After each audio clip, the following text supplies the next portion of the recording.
বিসমিল্লাহির রহমানির রহিম। আসসালামু আলাইকুম। আজকে আমরা কবি জীবনানন্দ দাশ সম্পর্কে জানব। জীবনানন্দ দাশ ছিলেন বিংশ শতাব্দীর অন্যতম প্রধান আধুনিক বাঙালি কবি, লেখক ও প্রাবন্ধিক। জীবনানন্দ দাশ বাংলা কাব্যে আধুনিকতার পথিকৃতদের মধ্যে অন্যতম। 17 ফেব্রুয়ারি 1899 খ্রিস্টাব্দে তিনি জন্মগ্রহণ করেন। পিতা সত্যানন্দ দাশ, মাতা কুসুম কুমারী দাস। জন্মস্থান পূর্ববঙ্গের বরিশাল জেলায়। জীবনানন্দ দাশের শিক্ষাজীবন বাড়িতে মায়ের কাছেই প্রথম শুরু হয়। পরে তিনি বরিশাল বজ্রমোহন কলেজ থেকে প্রথম বিভাগে ম্যাট্রিকুলেশন ও আইএ পরীক্ষায় পাশ করেন।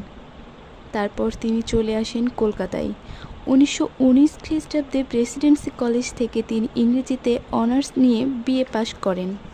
এরপর 1921 খ্রিস্টাব্দে কলকাতা বিশ্ববিদ্যালয় থেকে ইংরেজিতে এমএ পাশ করেন। এরপর তিনি আইন কলেজে ভর্তি হন, কিন্তু আইন পড়া হয়ে ওঠেনি।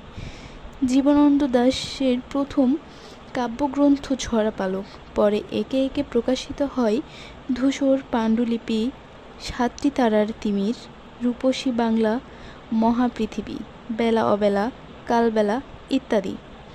তার রচিত বনলতা সেন আধুনিক কালের অন্যতম শ্রেষ্ঠ কাব্যগ্রন্থ। জীবনানন্দ দাশ সাহিত্য রচনার জন্য রবীন্দ্র পুরস্কার লাভ করেন ও সাহিত্য একাডেমি পুরস্কার পান। কবি জীবনানন্দ দাশ 1954 খ্রিস্টাব্দে 14 অক্টোবর দক্ষিণ কলকাতায় এক ট্রাম দুর্ঘটনায় তিনি আহত হন।